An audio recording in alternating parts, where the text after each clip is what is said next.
स्वागत है आप सभी का हमारे YouTube चैनल में। और आज हम लोग इस वीडियो में पढ़ने वाले हैं the Mauryan empire chapter number 4। तो जैसा कि आप लोगों को पता है कि पूरी की पूरी बुक यहाँ पे आपके सामने है। वीडियो थोड़ी सी लंबी हो सकती है ना, लेकिन आपको पढ़ने के बाद कोई भी डाउट ऐसा नहीं है जो कि बाकी रह जाएगा, और कोई डाउट रह जाएगा तो प्लीज कमेंट बॉक्स में बताइएगा। तो इसमें हम लोग मेन पढ़ने वाले हैं किसके बारे में, मौर्यन डायनेस्टी के बारे में, मौर्यास के बारे में। तो ये जो मौर्यन एम्पायर है, एम्पायर मतलब होता है साम्राज्य, इसकी स्थापना किसने की थी? तो इसकी स्थापना हुई थी 4th सेंचुरी बीसी में, और जिसने की थी उसका नाम है चंद्रगुप्त मौर्य। ये सबसे पहले रूलर रहे हैं मौर्यन डायनेस्टी के। ही ऑर्गेनाइज्ड पावरफुल आर्मी। ऑर्गेनाइज्ड का मतलब होता है संगठित करना, एक करना। आर्मी बनाई and led the foundation of a vast empire, और एक बहुत बड़े साम्राज्य की इन्होंने जो है नींव रखी। इन्होंने उखाड़ फेंका, ओवरथ्रो मतलब गद्दी से हटा देना, नंदास को मगधा से हटाया, और ग्रीक सैत्राप्स जो थे उनको नॉर्थ वेस्ट यानी कि उत्तर दक्षिण फ्रंटियर सरहदों से हटाया, और यूनिफाई मतलब एक किया बहुत बड़ा हिस्सा इंडियन सबकॉन्टिनेंट का अंडर हिज सेंट्रलाइज्ड गवर्नमेंट, अपने केंद्र सरकार के अंदर। केंद्र सरकार मतलब ये जो है मौर्यन डायनेस्टी जो थी ना, वो केंद्र प्रशासित थी, यानी कि एक राजा हुआ करता था, वही मेन हुआ करता था, हेड होता था। जैसे अपने इंडिया में है फेडरल गवर्नमेंट है, स्टेट में भी अलग अलग चीफ मिनिस्टर हैं, और उसके ऊपर से दिल्ली में भी आपके प्राइम मिनिस्टर हैं। तो जो है आपका सेंट्रल गवर्नमेंट एक सरकार है जो क्या करती है, पूरे देश के लिए कानून बनाती है। उसके अलावा अलग अलग यूनिट्स यानी अलग अलग स्टेट में डिवाइडेड है हमारा देश, तो स्टेट गवर्नमेंट भी क्या करती है, अपने स्टेट के लिए कानून बनाती है। तो यहाँ पे इनका जो मामला था वो कैसा था कि इन्होंने सबको यूनिफाई किया, सारे जो भी जगह इन्होंने एक्सटेंड किए, जीते, और सेंट्रलाइज्ड गवर्नमेंट यानी केंद्र शासित, है ना, कि एक राजा वाला।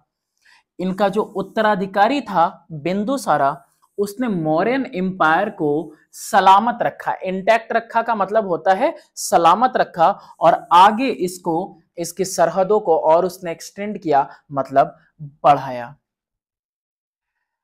अब ये जो राज था, है ना, बिंदुसारा के बेटे अशोका का, वो कंस्टिट्यूट करता है, यानी कि उसका योगदान है, सबसे ब्राइटेस्ट पीरियड है ये हिंदुस्तानी इतिहास का। यानी हिंदुस्तान के इतिहास में ये जो अशोका का पीरियड है ये सबसे ब्राइटेस्ट है। जब कलिंगा वॉर हुआ उसके बाद अशोका ने समर्पित कर दिया अपनी पूरी जिंदगी टू ह्यूमन वेलफेयर, यानी इंसान के कल्याण के लिए, लोगों के कल्याण के लिए। ये मानता था अपने सब्जेक्ट यानी अपने प्रजा को अपने बच्चों की तरह, और इसने बहुत सारे मार्वल्स यानी अद्भुत कला और वास्तुकला जो है बनाई, ठीक है। और जो कुछ चीजें आज भी क्या हैं, आज तक सरवाइव करती हैं, यानी आज तक वो चीजें हैं, जैसे पिलर्स वगैरह इन्हें इसने बनाए, सांची स्तूपा बनवाया, बहुत सारी चीजें हैं तो जो उस जमाने की हैं, और आज तक जो है वो कला का अद्भुत नमूना है, और इवन आज तक प्रिजर्व्ड है, अच्छे से हैं। सोर्सेस, सोर्सेस यहाँ पे किन सोर्सेस की बात कर रहे हैं हम? उन सोर्सेस के बारे में बात कर रहे हैं जहां से हमको जानकारी मिलती है मौर्यन एम्पायर के बारे में, मौर्यन डायनेस्टी के बारे में। लिटरेरी सोर्सेज यानी साहित्यिक, साहित्यिक मतलब जो लिखा जाता है, ठीक है, किताबों में। तो लिटरेरी सोर्सेज में अर्थशास्त्र है किसका? कौटिल्य का। सारे के सारे जितने भी साहित्य हैं यानी किताबें वगैरह हैं, वो जो सोर्सेज हैं इतिहास के, मौर्यास के बारे में बताती हैं, उसमें से सबसे इंपॉर्टेंट जो सोर्स है जो बताता है मौर्यास के बारे में, वो है अर्थशास्त्र। और अर्थशास्त्र को लिखने वाला कौन है? कौटिल्य, जिनको कि कौटिल्य को विष्णुगुप्त भी कहा गया है और चाणक्य भी कहा गया है। और ये सलाहकार थे, एडवाइजर का मतलब सलाहकार थे, और प्रधानमंत्री थे चंद्रगुप्त मौर्य के, ठीक है, उनके दरबार में। चलो आगे देखते हैं कि जो ये अर्थशास्त्र है वो लिखा हुआ है किस लैंग्वेज में? संस्कृत में लिखा हुआ है। और ये कॉम्प्रिहेंसिव मैनुअल है, यानी बहुत ज्यादा विस्तार से, मैनुअल मतलब हाथ से लिखा हुआ, विस्तार से हाथ से लिखा हुआ ये किताब है जो कि डील करता है, यानी जिसमें किस चीज के बारे में जानकारी है, राजनीति के बारे में लिखा हुआ है, रूल्स ऑफ डिप्लोमेसी, कूटनीति की जो नियम है वो लिखे हुए हैं, सिद्धांत लिखे हुए हैं शासन के, एडमिनिस्ट्रेशन। ये वर्ड, इससे आपको क्या करना है, अवगत रहना है ना, इसकी जानकारी आपको रहेगी, इतिहास पढ़ना आसान आसान हो जाएगा। जैसे अपने यहाँ क्या है, पुलिस प्रशासन है, फिर उसके बाद आपका कोर्ट है, फिर आपके डीएम एसडीएम है, तो ये लोग क्या करते हैं, पूरा शासन चलाते हैं ना आपके जिले स्तर पे, ठीक है। तो इसी तरह से इसमें सिद्धांत है किसके लिए, शासन करने के, और दूसरे बहुत सारे राजनीतिक के भी टॉपिक्स इसमें आपको देखने को मिलेंगे। किस किताब की बात हो रही है, बात हो रही है यहाँ पे अर्थशास्त्र की। ये जो किताब है इसकी खोज हुई 1909 में, और इंग्लिश ट्रांसलेशन भी अब इसका जो है मार्केट में अवेलेबल आपको मिल जाएगा। दूसरी किताब है यहाँ पे इंडिका। जो मेगास्थीन है वो ग्रीक अम्बेसडर, अम्बेसडर का मतलब होता है दूत, कहाँ का, ग्रीक का वालों का। ये दूत था, जो दूत कहाँ था, कोर्ट में था चंद्रगुप्त मौर्य के। इसको भेजा गया था कोर्ट में किसके द्वारा, सेलेकस के द्वारा। ये ग्रीक शासक था, तो इसने क्या भेजा था, अपना दूत भेजा हुआ था इनके कोर्ट में, और इसने क्या किया, एक किताब लिखी जिसका नाम है इंडिका। जिस किताब के अंदर इंप्रेशन का मतलब होता है छाप, छाप है उस चीज की जो चीजें इसने यहां देखी और जो चीजें यहां इसने सुनी जब तक यहां हिंदुस्तान के अंदर रहा। तो उसने वो सारी बातें, मौर्यन टाइम में आया, मौर्यन टाइम में ही उसने जो चीजें देखी, जो चीजें उसने सुनी, वो सब इसने अपनी किताब में लिख डाली। मेगास्थीन्स, ये ओरिजिनल इंडिका है, मेगास्थीन की जो ओरिजिनल इंडिका है ये खो चुकी है, लेकिन इसके जो टुकड़े हैं वो आज भी, इसके जो हिस्से हैं वो आपको कहीं ना कहीं बाद के जो लेखक आए उनकी किताबों में इसके हिस्से मिलेंगे। और लेखक जैसे स्ट्रैबो हैं, एरियन हैं और डायोडरस हैं, तो इनकी किताबों में मेगास्थीन्स की जो किताब है उसके कुछ अंश मिल जाएंगे, उसके कुछ हिस्से आपको मिल जाएंगे जो आज तक जीवित हैं। आर्कोलॉजिकल सोर्सेस की बात करते हैं। आर्कोलॉजिकल सोर्सेस यानी पुरातत्व विभाग वाली चीज है, यानी कि कोई पुरानी चीज जो आज तक मौजूद है उस समय की। तो यहाँ पे एडिक्ट्स हैं अशोका के। अब ये एडिक्ट क्या होता है ये देखते हैं। ये जो एडिक्ट होता है ये समझ लेंगे, ये वर्ड कई बार आया है, क्वेश्चन आंसर में भी आएगा। तो एडिक्ट क्या होता है, एक डिक्री होती है, यानी कि एक ऑर्डर होता है, एक ऐलान होता है जो इशू किया जाता है किसके द्वारा, एक सोवरेन के द्वारा। सोवरेन किसको कहा जाता है, सोवरेन उसको कहा जाता है जो सुप्रीम होता है, जो हेड होता है, जैसे राजा होता है, जैसे शासक होता है। तो कोई एक ऑफिशियल ऑर्डर है उसको एडिक्ट कहा जाता है, और मेनली ये इन्फोर्सेबल है बाय लॉ, है ना, कि भाई राजा का है तो इसको मानना पड़ेगा। तो ये जो एडिक्ट हैं अशोका के, ये सबसे ज्यादा मुख्य सोर्स हैं, स्रोत हैं इंफॉर्मेशन के, जो मौर्यन इतिहास के बारे में आपको डायरेक्ट बताता है। कैसे डायरेक्ट बताता है, क्योंकि ये चीजों की नक्काशी किसके ऊपर हुई है, पत्थरों के ऊपर हुई है, स्तंभों के ऊपर, खंभों के ऊपर हुई है। तो डायरेक्टली इसमें उस जमाने से ही ये ऐलान हुआ है, और वो ऐलान आज भी लिखा हुआ वैसा ही प्रिजर्व्ड है हिंदुस्तान में।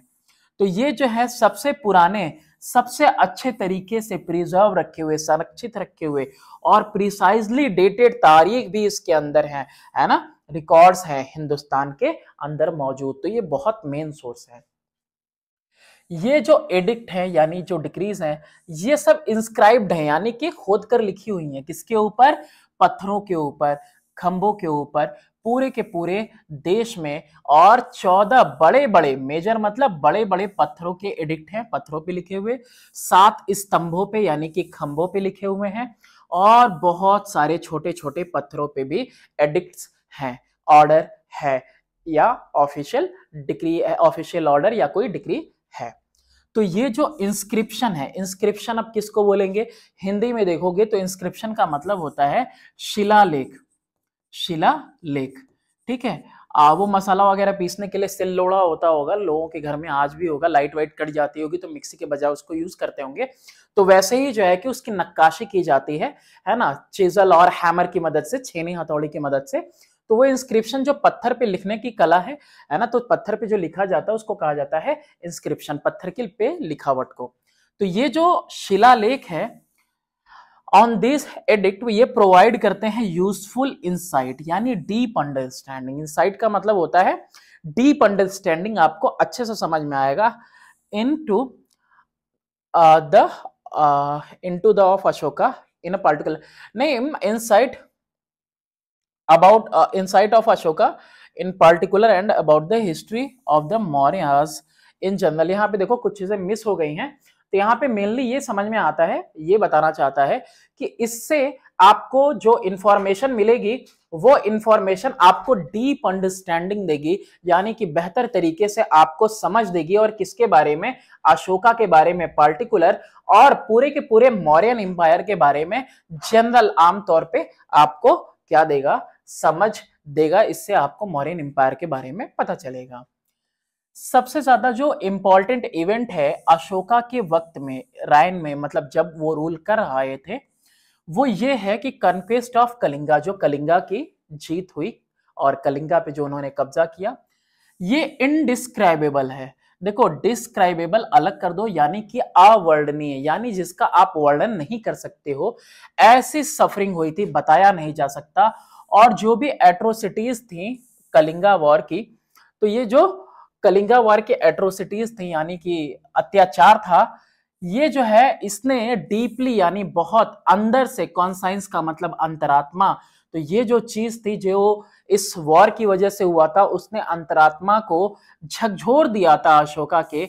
और इन्होंने क्या किया? इन्होंने ये फैसला लिया कि अब ये हथियार नहीं उठाएंगे आगे। तो ये जो वॉर ड्रम होता था यानी भेरी घोषा, उसको खामोश कर दिया गया हमेशा के लिए। और अब से आगे सिर्फ ये गूंज, इकोस का मतलब होता है गूंज, सुनाई दे रही थी। किसकी? धम्मघोषा की। धम्मघोषा की गूंज सुनाई दे रही थी। कॉल टू नॉन वायलेंस, यानी कि अहिंसा का मार्ग अपनाया जाए, और यूनिवर्सल पीस का, यानी कि पूरे के पूरे देश में क्या हो? दुनिया में शांति हो। अब अपनी नीति के हिसाब से इन्होंने जो नीति अपनाई, किसकी? अहिंसा की। अशोका ने प्रतिबंध कर दिया, लगा दिया, रोक लगा दी। प्रोहिबिटेड का मतलब होता है रोक लगा दिया। किलिंग ऑफ एनिमल्स पे फॉर सैक्रिफाइसेस, बलिदान के लिए अब जानवरों को मारा नहीं जा सकता। इसके अलावा इन्होंने जो है कि वकालत की, किसकी?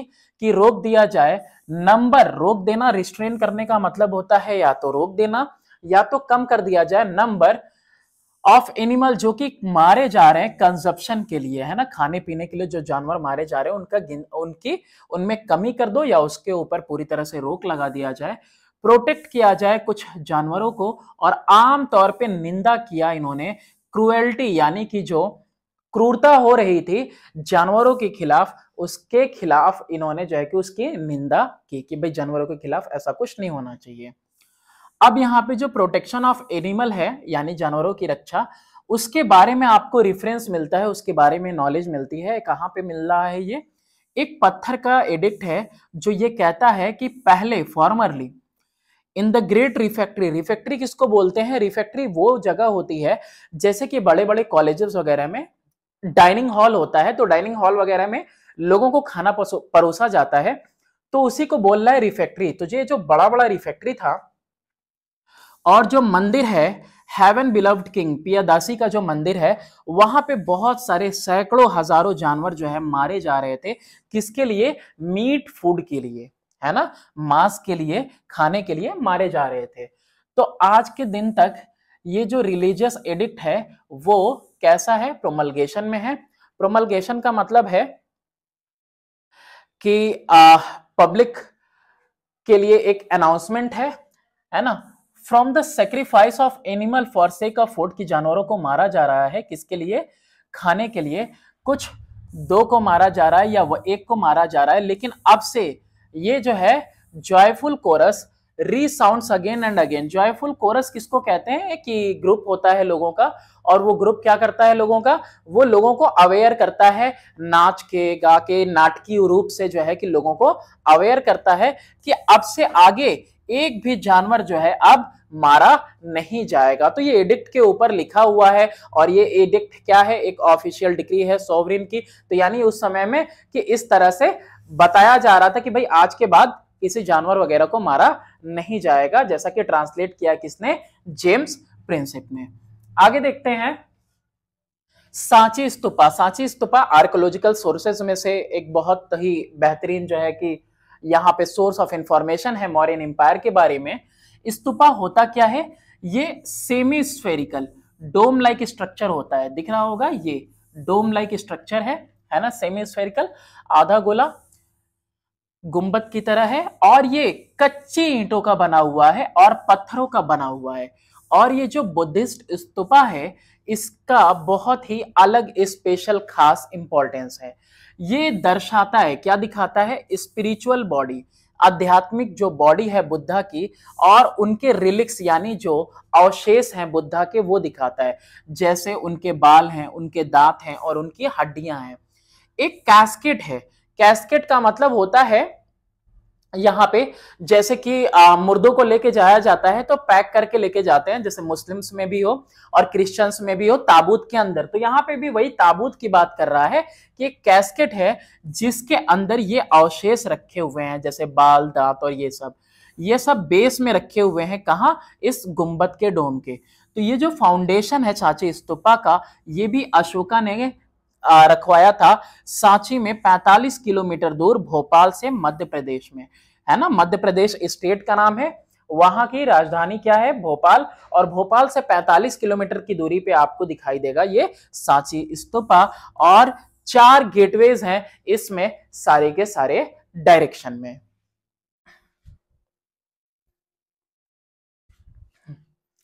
दे हैव कार्व्ड, कार्व्ड का मतलब होता है उसके ऊपर नक्काशी किया है, पैनल्स बनाए हैं और पैनल्स के ऊपर जो इवेंट्स है, जो घटना है जिंदगी से बुद्धा के और कुछ कहानियां हैं जातका स्टोरीज से, वो सारी चीजें इन्होंने इसके ऊपर जो है मेंशन की हैं। तो बुद्धा को रिप्रेजेंट किया गया है अलग अलग तरह के सिंबल से, जैसे कि पीपल के पेड़ से, लोटस से या फिर चक्र से। और ये जो खंबे हैं ये चारों तरफ से घिरे हुए हैं कैपिटल्स से, है ना, जो कंटेन करते हैं क्या, स्कल्पचर ऑफ लायंस, यानी कि इसके चारों तरफ क्या है, मूर्तियां हैं, किसकी हैं, शेरों की। फर्दर आगे देखते हैं अब। तो ये सारे अभी तक जो हम लोगों ने पढ़े वो सोर्सेज हम लोगों ने पढ़े, सोर्सेज में लिटरेरी सोर्सेज थे और आर्कोलॉजिकल रिमेन्स था। ठीक है, फिर अब इसके बारे में बात करते हैं किसके, मौर्यन एम्पायर के, मौर्यन साम्राज्य के बारे में। तो इसकी स्थापना किसने की थी, किसने इसको फॉर्म किया था, तो चंद्रगुप्त मौर्य ने फॉर्म किया था। चंद्रगुप्त मौर्य जो थे यही फाउंडर है, यानी इन्होंने ही मौर्यन एम्पायर की नींव रखी थी। ज्यादा कुछ इनके बचपन के बारे में पता नहीं है, लेकिन एक महान व्यक्ति, एक लेजेंड के हिसाब से इनको डिसमिस कर दिया गया था सेवा से नंदास के द्वारा, जो नंदास रूल कर रहे थे इनसे पहले। नंदास, नंदा डायनेस्टी थी, तो जो नंदास थे वो वहां पे ये सेवा प्रदान कर रहे थे अपना, और इनको सेवा से हटा दिया गया था। और ये जा मिले कौटिल्य से, और कौटिल्य से इनकी मुलाकात तक्षशिला में हुई। तो ये जो कौटिल्य हैं, जो बाद में बहुत ही फेमस हुए, बहुत ज्यादा फेम मिला इनको चाणक्य के अकॉर्डिंग, चाणक्य के नाम से जाना गया। ये बेटे थे एक ब्राह्मण के। कौटिल्य को भी कौटिल्य के साथ भी गलत किया गया था, किसके द्वारा, नंदास के द्वारा। अब देखो इनको भी सेवा से हटा दिया गया, चंद्रगुप्त मौर्य को भी, और ब्राह्मण के बेटे हैं कौन, चाणक्य, इनके साथ भी जो है बुरा किया किसने, नंदास ने। अब दोनों जो है मिल गए, जिनका की एक कॉमन इंटेंशन है, तो इसीलिए दोनों ने क्या कर लिया, एक दूसरे के साथ हाथ मिला लिया और चंद्रगुप्त जो थे उनको तैयार किया किसने, चाणक्य ने, कि डिस्ट्रॉय करें वो किसको, पूरे के पूरे नंदा साम्राज्य को। बहुत सारी लड़ाइयां चली, सीरीज ऑफ बैटल का मतलब है एक के बाद एक जंग हुई चंद्रगुप्त के साथ। तो जो नंदा का कैपिटल है पटलिपुत्रा में, आखिरकार वो गिर ही गया, यानी कि नंदास के हाथ से निकल गया, और इसकी वजह से एक नए साम्राज्य की रचना हुई, और वो साम्राज्य है मौर्यन डायनेस्टी। और कौन है इसका सबसे पहला शासक, तो चंद्रगुप्त मौर्य है। अलेक्जेंडर जो कि ग्रीक शासक था, वो उसने क्या किया था कि बहुत सारे स्टेट्स पर कब्जा किया था, जीता था। और ये सारे स्टेट्स कहाँ के थे? नॉर्थ वेस्टर्न पार्ट के थे, यानी कि उत्तर दक्षिण दिशा जो होती है उसके ये सारे के सारे पार्ट थे। ठीक है, तो नॉर्थ वेस्ट पार्ट का सारा हिस्सा था। तो जब अलेक्जेंडर की मृत्यु हो गई तो वो सारे के सारे इलाके जो हिंदुस्तानी इंडियन सब कॉन्टिनेंट के थे वो सब किसने कब्जा कर लिया? चंद्रगुप्त मौर्य के हाथों में आ गए। और चाणक्य की मदद से इसने शुरू किया consolidation process of his empire. Consolidation process का मतलब, यहाँ पे इम्बार्क मतलब होता है शुरू करना, कॉन्सोलिडेशन का मतलब होता है कि एक art of combining into whole, यानी कि पूरे का पूरा अब फैलाते जा रहे हैं विस्तार से और सबको जो है एक में बांधना। तो एक कंसोलिडेशन प्रोसेस इन्होंने अपने साम्राज्य का शुरू कर दिया, साम्राज्य का विस्तार भी शुरू कर दिया और उसको एक में पिरोना भी शुरू कर दिया। 305 बीसी की बात है कि हिंदुस्तान फिर से जो है अटैक हुआ सेलिकस के द्वारा, जो कि पहले जनरल था किसका? अलेक्जेंडर का। अलेक्जेंडर के टाइम में ये जनरल था, तो इसने क्या किया? इसने आक्रमण किया, चंद्रगुप्त ने हरा दिया सेलिकस को। अब इनके बीच में संधि हुई, समझौता हुआ, लड़ाई झगड़े हो जाते हैं ना उसके बाद समझौता होता है। हाँ, तो वैसा यहाँ पे एक ट्रीटी हुई, कॉन्ट्रैक्ट हुआ, समझौता हुआ, सेलिकस ने साइन किया। चंद्रगुप्त को क्या मिला? काबुल मिला, कांधार मिला, हेरात मिला और बलूचिस्तान मिला। किससे? ग्रीक कमांडर से। इसके अलावा भी कुछ मिला, बहुत ही स्पेशल चीज। वो क्या है वो देखते हैं। देखो सेलेकस ने क्या किया? अपनी बेटी दे दी हेलेन किस मैरिज में? चंद्रगुप्त को। यानी चंद्रगुप्त का विवाह किससे हुआ? सेलेकस की बेटी से हुआ। और ये रिश्तेदारी भी ना कई सारे राजा जो है जानबूझकर करते थे, क्यों? ताकि फिर कोई जंग ना हो सके, है ना। भाई ससुर जी दामाद के साथ थोड़ी ना जंग करेंगे। तो इस विक्ट्री के बाद, इस जीत के बाद चंद्रगुप्त ने पुष्यगुप्ता को नियुक्त किया गवर्नर अपने नॉर्थ वेस्टर्न प्रोविंस का, यानी कि नॉर्थ वेस्टर्न जो पार्ट था जो उसने पूरा जीता, तो वो जो हिस्सा था ना नॉर्थ वेस्टर्न पार्ट वाला, तो उसको एक प्रांत बनाया और उस प्रांत का गवर्नर नियुक्त किया किसको? पुष्यगुप्ता को। और उसके बाद ये कहां आगे बढ़े? साउथ की तरफ। और साउथ में इन्होंने बहुत सारे क्षेत्रों पर कब्जा किया, टेरिटरीज पर कब्जा किया। चंद्रगुप्ता का जो एम्पायर है वो फैला हुआ है काबुल और कांधार, जो कि सेलेकस से मिला है ना, अलेक्जेंडर की मृत्यु के बाद। बिना सेलेकस के ही अलेक्जेंडर की मृत्यु के बाद मिल गया था और कॉन्ट्रैक्ट में भी संधि हुई तो सेलेकस से वो सारे इलाके मिले। तो काबुल और कांधार जो नॉर्थ वेस्ट में थे, है ना, वहां से लेके मायसूर जो कि साउथ में है, पूरा वहां से लेके देखो साउथ तक फैला हुआ है। और बंगाल जो कि पूरब में है, वहां से लेके सौराष्ट्र तक वेस्ट में पश्चिम की तरफ पूरा फैला हुआ इनका साम्राज्य था।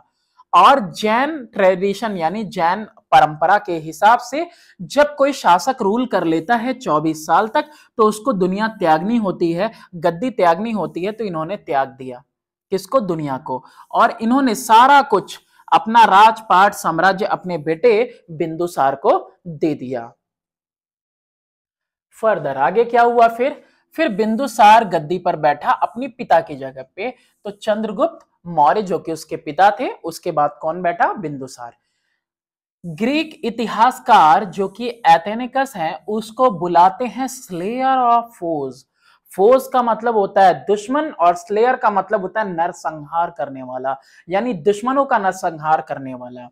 उसने कब्जा किया बहुत सारे साउथ इंडिया के हिस्सों पर और उसने 16 शासकों को हराया। How many rulers? 16 रूलर्स को हराया। और अपने रूल के टाइम में इसको विद्रोह का सामना करना पड़ा तक्षशिला में, और इसको भी, इस विद्रोह को भी इसने क्या कर दिया? कुचल दिया। क्वेल्ड करने का मतलब होता है नहीं, इट वॉज क्वेल्ड। जो विद्रोह हुआ, विद्रोह का इसको सामना करना पड़े और ये जो विद्रोह है इसको कुचल दिया गया बाय हिज सेकंड सन। दूसरा बेटा जो अशोक था, उसने, अशोका ने क्या किया? इस रिवोल्ट, इस विद्रोह को कुचल डाला। विद्रोह मतलब कुछ लोग इसके खिलाफ रहे होंगे, आवाज उठा रहे होंगे, तो उनको कुचल डाला अशोका ने, जो कि उस समय वहां का गवर्नर था तक्षशिला का। बिंदुसार ने मेंटेन किया, रख रखाव किया कैसा फ्रेंडली रिलेशन बना के रखा रूलर्स के साथ, जो कि रूलर्स कहाँ के हैं, ग्रीक के। तो ग्रीस के रूलर्स के साथ इसने जो है कि दोस्ताना रिश्ता बनाकर रखा। अब बात करते हैं अशोका के बारे में।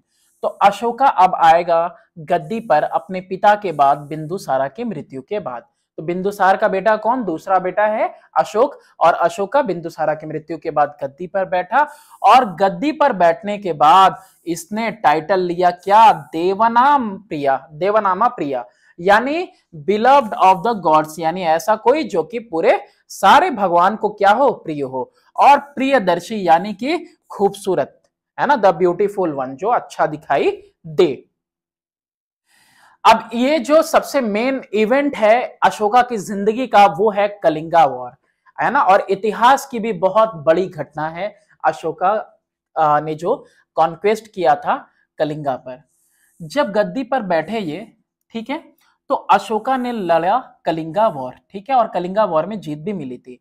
मेगास्थीन ने जो किताब लिखी है उसके हिसाब से, ग्रीक इतिहासकार है जो कि चंद्रगुप्त मौर्य के कोर्ट में था, जैसा हम लोगों ने देखा कि उसको भेजा गया था एज अ एम्बेसडर, दूत की तरह आया था और यहां रहकर गया था। तो ये जो रूलर है, शासक है कलिंगा का, उसके पास बहुत पावरफुल आर्मी थी, जिसमें पैदल सेना, इन्फेंट्री मतलब पैदल सेना, कैवेलरी मतलब घुड़सवार, और एलिफेंट्स हाथी थे। अशोका को बहुत टफ रेजिस्टेंस मिला, यानी कि बहुत कठोर सामना मिला, यानी कि जो दुश्मन था वो कमजोर नहीं था, बहुत ताकतवर था। According to the rock edict 13, ये जो 13 रॉक एडिक्ट है, यानी कि जो पत्थर पे इंस्क्रिप्शन है, शिलालेख है, दोनों तरफ बहुत ही ज्यादा हानि हुई, लेकिन दोनों तरफ हानि हुई, लेकिन जो लोग हैं कलिंगा के, उनको ज्यादा हानि हुई। अशोका ये जंग तो जीत गया, लेकिन इसका जो रिजल्ट था वो फार रीचिंग था, यानी कि उसके ऊपर इसका बहुत बड़ा असर पड़ा, और बाद में पूरे साम्राज्य पर भी इस जंग का असर रहा है। फार रीचिंग मतलब दूर तक, बात तक। क्या रिजल्ट हुआ, चलो वो भी देखते हैं। कंसिक्वेंसेस मतलब इसका परिणाम क्या हुआ इस जंग का। तो ये जो कलिंगा वॉर हुई है, इसका बहुत बड़ा इफेक्ट हुआ किसके ऊपर, पॉलिसीज, नीतियों के ऊपर, और पर्सनालिटी ऑफ अशोका, यानी अशोका का अपना खुद का रहन सहन, खान पान जो है, उसके ऊपर भी इसका असर पड़ा। ये जो मृत्यु हुई और ये जो बर्बादी हुई इस जंग की वजह से, इसने बहुत बड़ा बदलाव, ग्रेट चेंज लाया।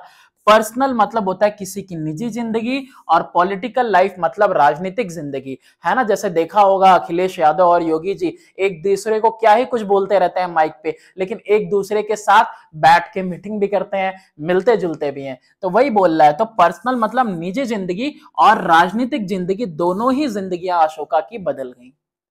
कैसे, इसने पूरी तरह से त्याग दिया policy of conquest by force भेरी गोशा, यानी कि बल, बल से आक्रमण करना, लड़ना और क्या करना, जीतना। तो ये जो भेरी गोशा है ये बंद कर दिया। और ये जो एम्बिशन था, विक्ट्री इन ऑल डायरेक्शन, यानी दिग्विजय, हर एक डायरेक्शन में क्या पाना, विक्ट्री पाना, है ना। तो ये दोनों चीजें इसने बंद कर दी। एम्ब्रेस्ड का मतलब होता है गले लगा लेना, अपना लेना, इन्होंने अपना लिया। पॉलिसी ऑफ रिलीजन, यानी कि धर्म की नीति अपनाई, और जो धर्म की नीति अपनाई वो थी धम्मा गोशा। कलिंगा ने बदल दिया अशोका की अपनी खुद की निजी जिंदगी को। इन्होंने हंटिंग छोड़ दी, शिकार करना छोड़ दिया, और मीट खाना छोड़ दिया, और त्याग दिया अपना ऐशो आराम की जिंदगी। अब ये साधारण जीवन व्यतीत कर रहे हैं। इसके अलावा जो कैदी थे, जो जंग से मिले थे, जिनको कैद करके रखा गया था, अब उनका इस्तेमाल खेती बाड़ी में किया जाने लगा, और जिसकी वजह से खेती बाड़ी बहुत ज्यादा फली फूली, प्रोडक्शन बढ़ गया। इकोनॉमिक प्रॉस्पेरिटी का मतलब होता है आर्थिक रूप से फलने फूलने लगा साम्राज्य। इसके अलावा अशोका खुद जो है टूर पे गए, यानी भ्रमण किया इन्होंने, और लोगों को बताया, प्रवचन दिया, बुद्धिज्म के बारे में इंट्रोडक्शन दिया, और इन्होंने मिशनरीज का मतलब होता है धर्म प्रचार करने वाले, उनको भी भेजा अलग अलग हिस्से में पूरी दुनिया के।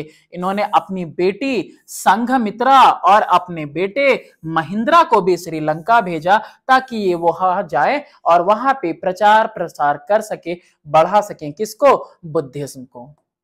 फर्दर आगे देखते हैं, अशोका आफ्टर कलिंगा वॉर के बाद इन्होंने अपना लिया बुद्धिज्म को और इन्होंने फॉलो किया कुछ बुद्धिस्ट सिद्धांतों को अपनी पॉलिसी के अंदर भी, नीति के अंदर भी, स्टेट पॉलिसी की नीति के, स्टेट पॉलिसी यानी कि जो राज्य के लिए ये जो नीति बना रहे थे उसमें, जैसे कि अहिंसा और disapproval of empty rituals. Empty rituals मतलब बहुत सारे ऐसे कर्मकांड होते हैं जिनका कोई मतलब नहीं होता है, बस ऐसे ही कि हाँ ये कर दोगे तो ये हो जाएगा, वो कर दोगे तो वो हो जाएगा।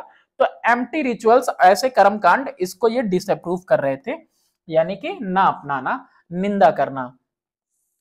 और इन्होंने जो है बहुत सारे खंबे लगवाए और खंभों के ऊपर जो है कि वही डिक्री एडिक्ट्स वगैरह लिखवाए, है ना, ताकि ये फैला सके, प्रचार प्रसार कर सके जो चीजें बुद्धिज्म बताता है ना, उन सारी चीजों को। इन्होंने ऑर्डर किया कि बनाए जाए 84,000 स्तूपास। कितने? 84,000 स्तूपास, ताकि जो अवशेष हैं बुद्धा के वो जीवित रहें। और इन्होंने दान दिया किसको? बुद्धिस्ट विहारास को। जैसे हिंदू लोगों में मठ में जो वैरागी वगैरह रहते हैं, मठ में रहता है, तो वैसे ही मठ की तरह ही विहाराज होता है। विहाराज वो जगह है जहां पे कि बुद्धिस्ट रहते हैं।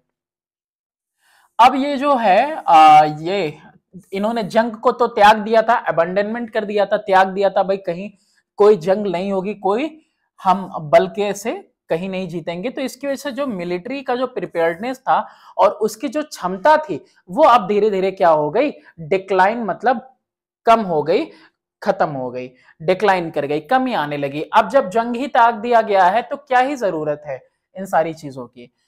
इनके साम्राज्य के बारे में देखते हैं, साम्राज्य कहां तक फैला हुआ था इनका। तो इस जीत के बाद, कलिंगा की जीत के बाद, अशोका का जो साम्राज्य था एक्सटेंडेड मतलब फैला हुआ था।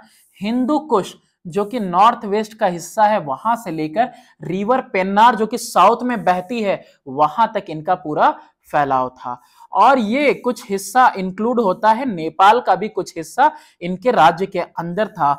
नॉर्थ में काबुल था, हेरात था, कांधार था, और प्रांत जो कि प्रेजेंट है आज हिंदुस्तान की बाउंड्री के बाहर, जो हिंदुस्तान के बाउंड्री के बाहर के जो प्रांत है उस पे भी अशोका का उस समय कब्जा था, यानी कि मौर्यन एम्पायर उतनी दूर तक फैला हुआ था। मौर्यन एडमिनिस्ट्रेशन की बात करते हैं तो मौर्यन एडमिनिस्ट्रेशन में पहले देखते हैं pan Indian character. Pan Indian character का मतलब क्या होता है? पैन इंडियन कैरेक्टर का मतलब होता है पूरे इंडिया के अंदर फैला होना।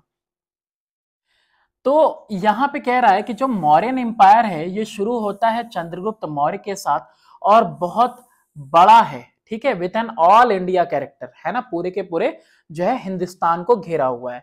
सेलेकस जिसको कि चंद्रगुप्त ने हराया था जंग के अंदर, उसने 4 प्रांत दे दिए थे काबुल का अंदर। ये जो प्रोविंस प्रांत बोल रहा हूं मैं ना, प्रोविंस एज लाइक स्टेट भी समझ सकते हो, एक टेरिटरी को ही क्या बोला जा रहा है? प्रांत बोला जा रहा है, ठीक है।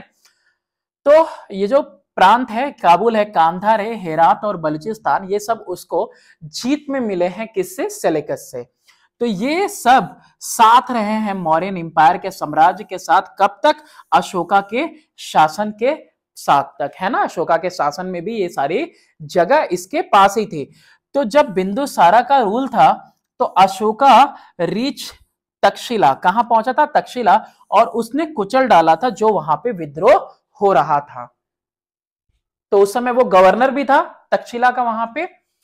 तो बिंदुसार के बाद उसने अपना खुद का रूल इस्टेब्लिश किया। साउथ इंडिया में कोई दूसरा ऐसा रूलर नहीं था जो कि हाँ नहीं, यहां पे कॉमा होना चाहिए। कह रहा है कि बिंदुसार के बाद उसने जो है अपने रूल को साउथ इंडिया में बढ़ाया और कोई दूसरा ऐसा शासक नहीं रहा जिसने कि पूरे के पूरे हिंदुस्तान के ऊपर इस तरह से राज्य किया हो। तो ये जो फैक्ट है कि लास्ट वक्त में, आखिरी वक्त में मौर्य जो थे, चंद्रगुप्त मौर्य, इन्होंने अपने आखिरी साल कहां गुजारे? श्रवणा बेलागोला में, जो कि कर्नाटका में गुजारे हैं अपना वक्त। तो ये चीजें बताती हैं, ये ऐलान करती हैं कि ये कैसे थे। एक जो है कि अखिल भारतीय कैरेक्टर शो करता है, किसका? मौर्यन एम्पायर का, पैन इंडियन कैरेक्टर। चलो आगे देखते हैं कि जो मेन एडवांटेज है पैन इंडियन कैरेक्टर का, उनके एम्पायर का, वो क्या था। तो ये बताता है पैन इंडियन कैरेक्टर, देखो इससे और बेहतर समझ में आएगा इन पॉइंट से, कि ये दिखाता है कि ये जो स्मॉल स्मॉल छोटे छोटे स्टेट थे, ये एंड हो गए थे। पूरे के पूरे हिंदुस्तान में क्या है? बस एक आपका मौर्यन एम्पायर है ज्यादातर हिस्सों पे। और ये स्टैब्लिश किया ट्रेड लिंक, इसकी वजह से जो है व्यापार बढ़ा, किसके साथ? विदेशों के साथ, विदेश के साथ से बाहरी देशों के साथ। और इसने हिंदुस्तान को इतना मजबूत बनाया कि जो मौर्य के राजा थे, जब कभी बाहर से आक्रमण होता था तो उसको ये आराम से हैंडल कर लेते थे, फेस कर लेते थे।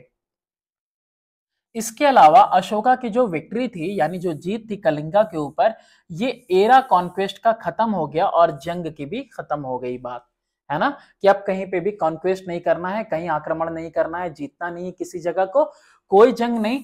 तो इसकी वजह से जो मौर्यन किंग है वो कर क्या रहे थे?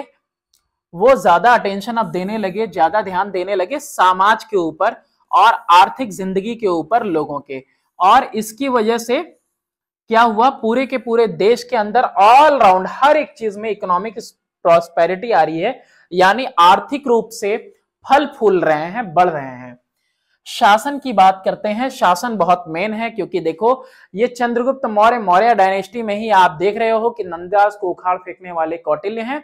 तो ये चाणक्य जो है सबसे मेन रोल है इनका। तो शासन, इसमें देखते हैं कि शासन कैसे चल रहा था। ये चंद्रगुप्त मौर्य हैं जो कि गाइडेंस में चाणक्य उनको एडवाइस दे रहे थे, गाइड कर रहे थे, रास्ता दिखा रहे थे, जिन्होंने नींव रखी किसकी? एक इलेबोरेट सिस्टम, यानी फैला हुआ सिस्टम, किसका? शासन का।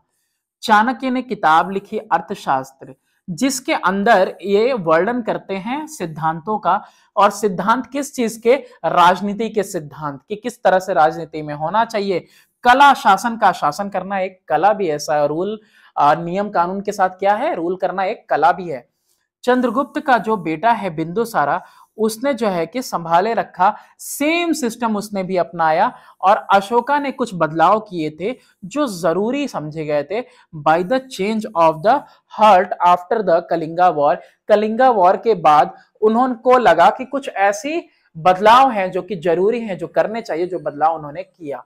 वरना चंद्रगुप्त मौर्य और बिंदुसार ने जो है कि सेम चीजें अपनाई, बिंदुसार ने अपने पिता को ही फॉलो किया। अशोका ने ऐड किया एक नया प्रांत, कलिंगा, है ना। पहले से तो चार थे ही, चार प्रांत थे, है ना। तो तोसाली को उसका कैपिटल बनाया। किसका कैपिटल बनाया? तोसाली कैपिटल रहा है किसका? कलिंगा का। तो ये जो मौर्यन थे, तो मौर्यन एम्पायर कैसा चल रहा था? सेंट्रलाइज्ड मोनार्की था, यानी एक केंद्र शासित देश था, यानी कि उसका फैसला कोई एक लेने वाला था, यानी कि जो राजा है वही सुप्रीम होगा, इसीलिए बोल रहा है सेंट्रलाइज्ड वन। और ये कैसा था? वो बन गया paternal despotism under Ashoka. Paternal despotism का मतलब ऐसा होता है, ऐसा जो है कि राज्य जिसमें जो शासक है उसके पास पूरी तरह से अधिकार है अपने प्रजा के जिंदगी के ऊपर, अपने प्रजा की जिंदगी पे पूरी तरह से उसको जो है अधिकार हो, कंट्रोल करता हो। अधिकार का मतलब ये नहीं कि पूरी तरह से वो मालिक हो उसका, मतलब कंट्रोल करता हो, नियंत्रण रखता हो। तो ये चीज हुई थी अशोका के टाइम में, है ना। और देखा भी था हम लोगों ने कि वो अपने आप को पिता के समान समझता है और पूरी प्रजा को जो है बच्चों के समान समझता है, अपने बच्चों के समान समझता है और इस तरह से ट्रीट करता है। तो एक एडिक्ट के अंदर लिखा हुआ है कि जो अशोका है वो कहते हैं all men are my children, ठीक है। तो यही बात इसमें कही जा रही है। अशोका ने क्या किया? सरल कर दिया। बहुत सारे रैगरस प्रैक्टिसेस जो थे एडमिनिस्ट्रेशन, शासन में बहुत सारे ऐसे प्रैक्टिसेस थे मुश्किल वाले, तो इसने उसको क्या कर दिया? सिंप्लीफाई कर दिया, जो कॉम्प्लेक्स थे। रिगार्डिंग जैसे कर की पॉलिसी टैक्सेशन की थी, क्रॉप कलेक्शन यानी अनाज वगैरह कलेक्ट करने का। तो इसकी वजह से क्या हुआ ना, प्रोडक्टिविटी और जो उपज है, प्रोडक्टिविटी किसको बोलते हैं, उपज को बोलते हैं, और इकोनॉमिक एक्टिविटी यानी कि आर्थिक रूप से जो गतिविधि होती है, यानी कि बहुत सारी गतिविधि होती है इकोनॉमिक प्रॉस्पेरिटी में, हर वो काम जो पैसे के लिए किया जाता हो, खरीदने बेचने के लिए किया जाता हो, तो पूरे के पूरे साम्राज्य में ये चीजें क्या होने लगी, बढ़ने लगी, फलने फूलने लगी, जैसा कि हम लोगों ने पहले भी देखा। अशोका ने नियुक्त किया महामात्रास को, यानी गवर्नर को नियुक्त किया, ताकि वो देखभाल करें किसकी, कल्याण के बारे में सोचे, उसके प्रजा की कल्याण के, लोगों के कल्याण के बारे में। मौर्यन का जो शासन था वहां पे दो डिवीजन मेन किए गए थे। एक तो था आपका सिविल एडमिनिस्ट्रेशन, यानी कि नागरिकों के लिए शासन था, और दूसरा था मिलिट्री एडमिनिस्ट्रेशन, यानी कि सेना के लिए। ठीक है, तो दो पार्ट में डिवाइड है। पहले देखते हैं हम लोग यहां पर सिविल एडमिनिस्ट्रेशन। तो ये जो सिविल एडमिनिस्ट्रेशन है, नागरिकों के ऊपर जो शासन करने वाला है, तो इसमें भी दो डिवीजन थे। एक तो सेंट्रल गवर्नमेंट थी जो नागरिकों के ऊपर शासन करती थी, और दूसरा प्रांतीय सरकार था, यानी वही फेडरल गवर्नमेंट की बात हो रही है। मतलब पूरी तरह से फेडरल है कि नहीं है ये तो नहीं कह सकते हम, लेकिन यहां पे यही कह रहा है कि दो चीज तरह से डिवीजन था। एक तो सिविल एडमिनिस्ट्रेशन में, एक तो सेंट्रल गवर्नमेंट है, यानी जहां पे राजा मेन होगा, हेड होगा, प्रधानमंत्री, और दूसरा प्रांतीय सरकार, जैसे कि अलग अलग स्टेट में भी मुख्यमंत्री होते हैं, उस तरीके से। चलो पहले देखते हैं सेंट्रल गवर्नमेंट कैसा था। तो ये जो मौर्यन सरकार थी, ये पूरी की पूरी तरह से कैसी थी, केंद्र प्रशासित थी, यानी कि सेंट्रलाइज थी, और ये मैनेज किया जाता था इसको अलग अलग अधिकारियों के द्वारा, और ये अलग अलग अधिकारी अलग अलग रैंक के हुआ करते थे। ये जो राजा है इसके अंदर सबसे मेन मालिक होता था, इसीलिए इसको सेंट्रलाइज कहा जा रहा है, क्योंकि मेन मालिक, मेन फैसला करने वाला कौन है, राजा है, और उसी के पास सारी आधिकारिक शक्तियां थी। और इसकी जो गद्दी थी वो हेरिडेटरी वंश वाली थी, यानी राजा का बेटा ही राजा बनेगा। और ये जो है कैसा था, सुप्रीम जज भी था, यानी कि जो ये फैसला कर देगा तो इसका फैसला सर्वमान्य होगा। ठीक है। मेगास्थीन ये कौन है, ये ग्रीक दूत है जो कि कोर्ट में था चंद्रगुप्त मौर्य के, अपनी किताब में लिखता है इंडिका में, और जो चाणक्य है वो अर्थशास्त्र में लिखते हैं। ये लोग बताते हैं किसके बारे में, मौर्यन शासन के बारे में बताते हैं। तो कौटिल्य की किताब जो कि अर्थशास्त्र है, और मेगास्थीन की किताब इंडिका से आपको पता चलता है शासन के बारे में। अशोका ने कुछ बदलाव लाए थे शासन के अंदर, शासन की जो व्यवस्था थी, सिस्टम थी, उसमें जो चंद्रगुप्त मौर्य का था। तो इन्होंने क्या किया, नियुक्त किया महामात्रास, यानी गवर्नर नियुक्त किए, ताकि लोगों के कल्याण के बारे में वो देख रेख करें, उनके बारे में सोचें।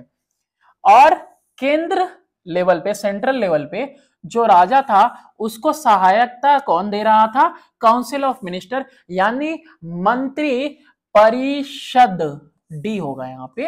तो मंत्री परिषद साथ में होता था, जो क्या करता था, राजा को मदद करता था, और उसमें भी एक हेड होता था जो कि प्रधानमंत्री होता था। हर एक मंत्री, जैसे आज देखते हो ना, स्वास्थ्य मंत्री, शिक्षा मंत्री, कल्याण मंत्री, तो वैसे ही उस टाइम में भी अलग अलग मंत्री हुआ करते थे, और सब अपने अपने डिपार्टमेंट के लिए जिम्मेदार हुआ करते थे। ये जो मंत्री परिषद था, काउंसिल था मिनिस्टर का, इसमें चीफ पुजारी, मुख्य पुजारी पूरे स्टेट का भी होता था, जिसको पुरोहित कहते थे। सेनापति होता था जो एडवाइस देता था, यानी सलाह देता था राजा को उन सारे मामलों पर जो जंग के लिए और शांति के लिए मामले होते थे। और जो इसमें मेन खजांची होता था, ट्रेजरर होता, जैसा जो कि पूरे खजाने की देखरेख करता था, उसको कहा जाता था सन्निधाता। और समहात्रा भी होता था। ये समहात्रा कौन होता था, टैक्सेशन एक्सपर्ट होता था, जो बताता था कि कितना टैक्स लगना चाहिए कहां पे। और दूसरे भी कुछ अधिकारी यहां पे होते थे, ऑफिसर मतलब अधिकारी होते थे, जैसे अकाउंटेंट जनरल होता था, और एक इंचार्ज होता था किसका, खेतीबाड़ी का, सुप्रिंटेंडेंट होता था खदान का, माइंस किसको बोलते हैं, कोयले की खदान होती है, सोने की खदान होती है, तो खदान की है ना, मिनरल्स वगैरह की। एक सुप्रिंटेंडेंट था पोर्ट का, यानी बंदरगाह का। कंट्रोलर होता था कॉमर्स का यानी व्यापार का, और इसके अलावा सुप्रिंटेंडेंट होता था वेट एंड मेजर का, कि किस तरह के जो है नाप तोल और पैमाने लिए जाएंगे उसके बारे में बताता था। चलो, तो ये रहा सेंट्रल गवर्नमेंट। अब किसके बारे में बात करने वाले हैं? प्रोविंशियल गवर्नमेंट के बारे में।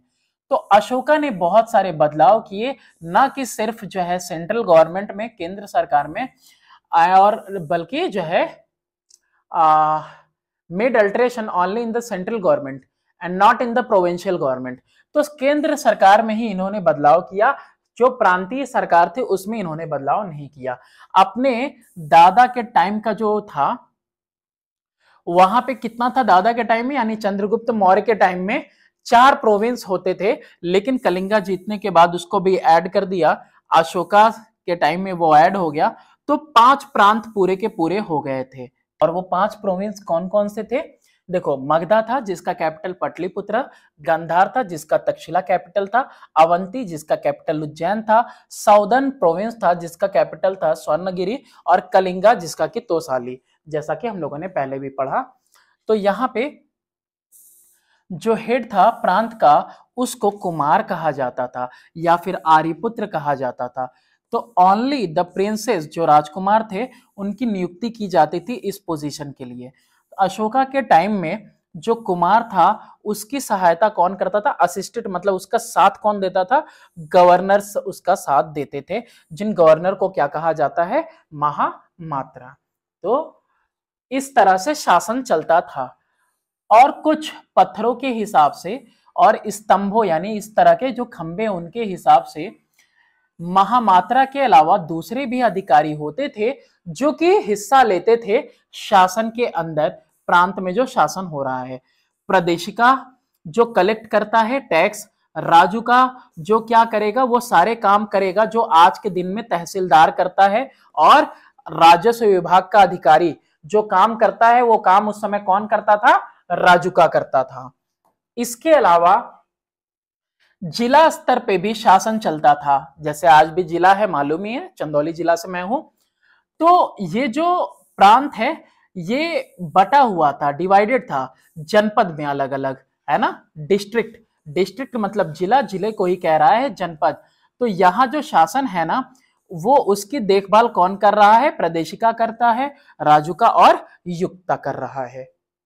इसके अलावा एडमिनिस्ट्रेशन शहरों में कैसा चल रहा है?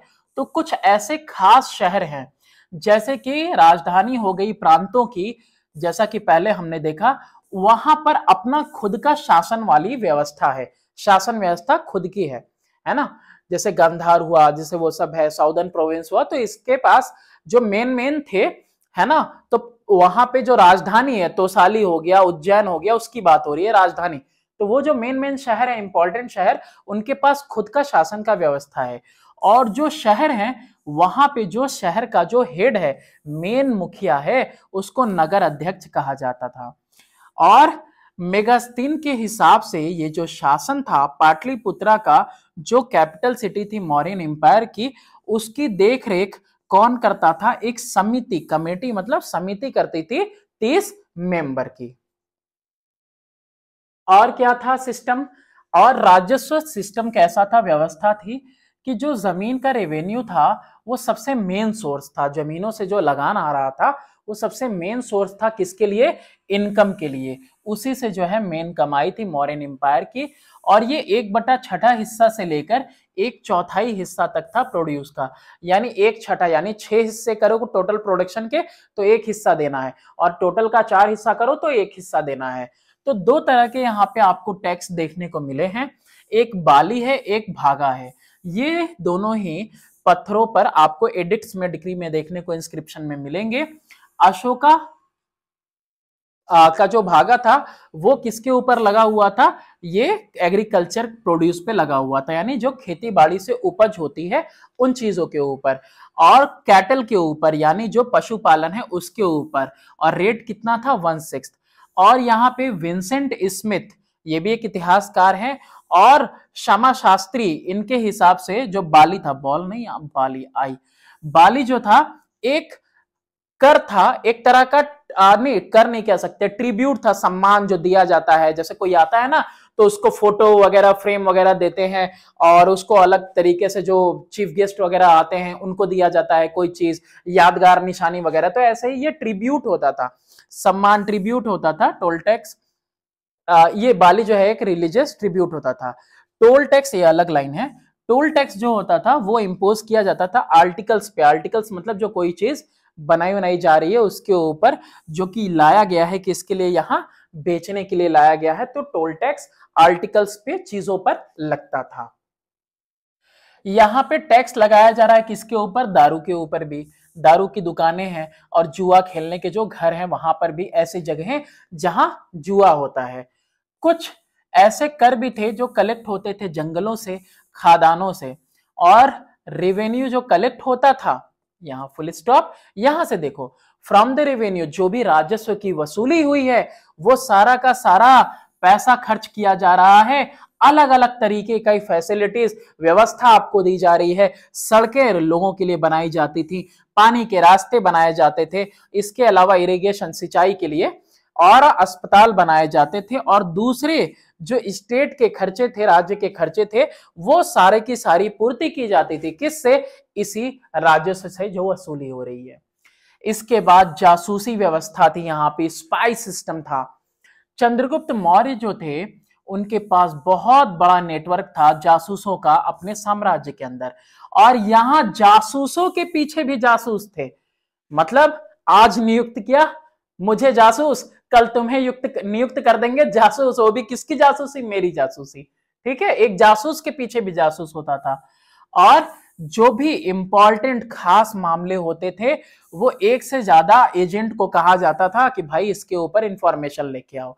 जब दो लोगों की बातें एक ही होंगी तो मतलब उसके ऊपर भरोसा करना और ज्यादा बेहतर होगा, आसान हो जाएगा। तो जो राजा है उसको हमेशा कीप्ड इन्फॉर्म्ड, उसको हमेशा से इन्फॉर्म रखा जाता था किसके बारे में, ब्यूरोक्रेसी कैसे वर्क कर रही है, यानी अधिकारी वगैरह, अफसरशाही को कहा जाता है ब्यूरोक्रेसी, तो ब्यूरोक्रेसी कैसे काम कर रही है उसको हमेशा उसकी जानकारी दी जाती थी, मतलब अधिकारी कैसे काम कर रहे हैं।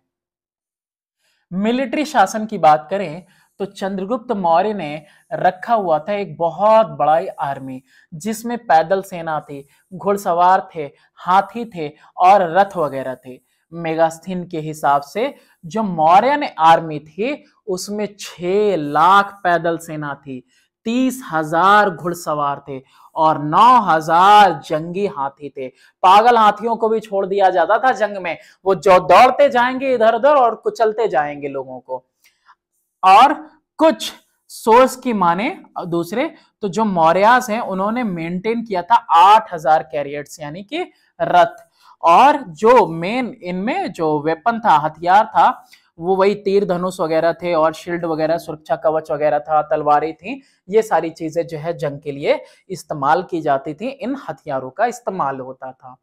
जो राजा होता था ना, राजा ही कमांडर इन चीफ होता था आर्मी का, और पूरी आर्मी एक मिलिट्री समिति के अंदर होती थी, और इस कमीशन में, समिति में 30 मेंबर हुआ करते थे। ठीक है, इनके लिए। और मौर्यास जो है अच्छे से जो है रिक्रूटमेंट पॉलिसी भी अपनाए हुए थे, यानी कि अगर आपको क्या करना है, रिक्रूट होना है, भर्ती होना है किसके अंदर, सेना के अंदर, तो उसके लिए अलग से नीति है। और जो भी सैनिक वगैरह हैं उनको सैलरी दी जाती थी, कैश में पे किया जाता था।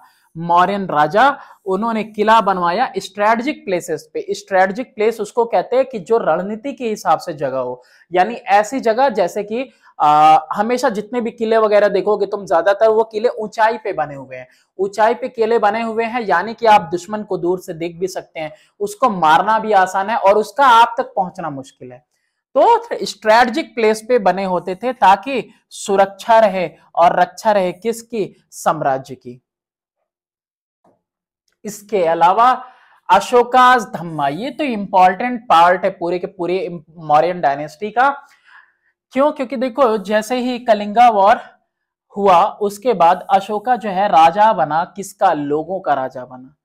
पहले तो क्या था, बस भाई चारों दिशाओं में दिग्विजय और भेरी घोषा चलता था, लेकिन अब इसने अपना लिया बुद्धिज्म को, लेकिन कभी जबरदस्ती ये नहीं किया कि सबके सब फॉलो करो बुद्धिज्म। कभी इसने मर्जी से नहीं थोपा बुद्धिज्म किसी के ऊपर। और यही देखो किसी भी धर्म की खूबसूरती होती है ना। तो वो ये क्या चाहता था कि जो इसकी प्रजा है ना, वो ऐसे धम्मा को फॉलो करे जो किसके ऊपर है, यूनिफाइंग प्रिंसिपल, ऐसे सिद्धांत जो पूरी की पूरी दुनिया को क्या करें, एक में पिरोए, एक में बांधे। सारे बड़े बड़े जो धर्म हैं दुनिया के, वो कैसे हो, एक में पिरो लिए जाएं, यानी कि वो यूनिफाई हो, एक स्तर पे हो, है ना, एक दूसरे को टॉलरेट करें, एक दूसरे को सहन करें। वो बातें आज ये अभी आगे आएंगी।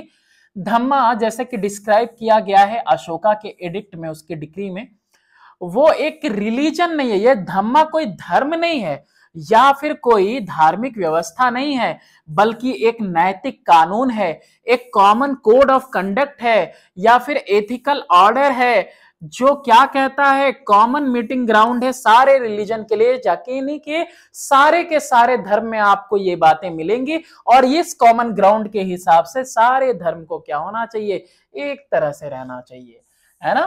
प्रिंसिपल ऑफ धम्मा, हर एक धर्म वाले इसको फॉलो कर सकते हैं।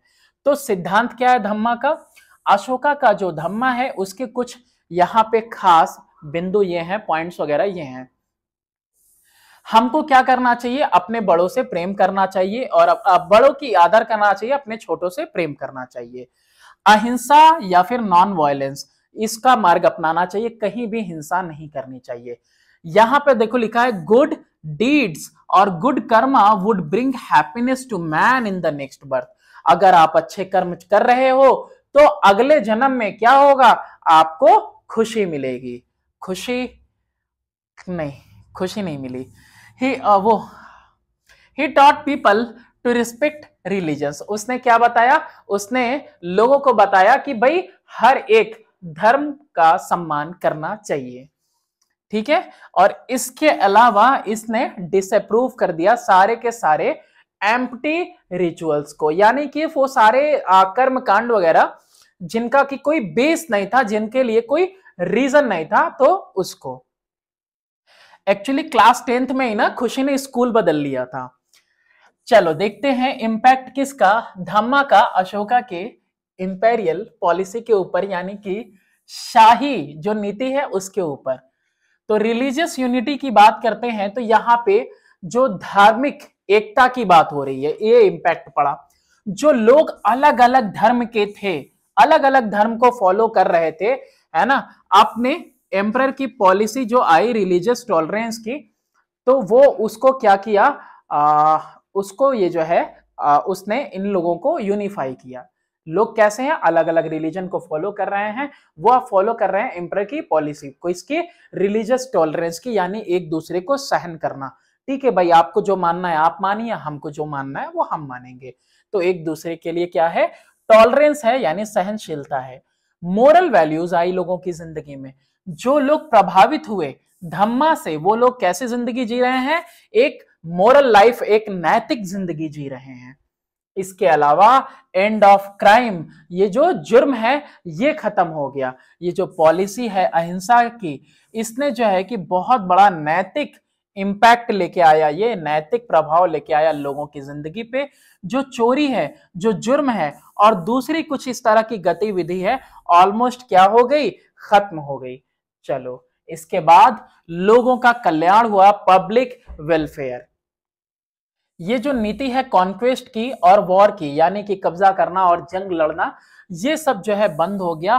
तो अशोका का जो धम्मा है उसने अधिकारियों को मदद किया कि वो अब किस चीज पर ध्यान दें, पब्लिक वेलफेयर, लोगों के कल्याण के ऊपर, और लोगों के लिए, लोगों के काम के लिए योजना वगैरह बनाए। और इसकी वजह से प्रॉस्पेरिटी आई, यानी फला फूला पूरा साम्राज्य। And help people to lead a peaceful life, और लोग इसकी वजह से क्या हुआ, शांति भरी जिंदगी गुजारने लगे। That's all for this video. Thanks for watching, do subscribe and share my channel.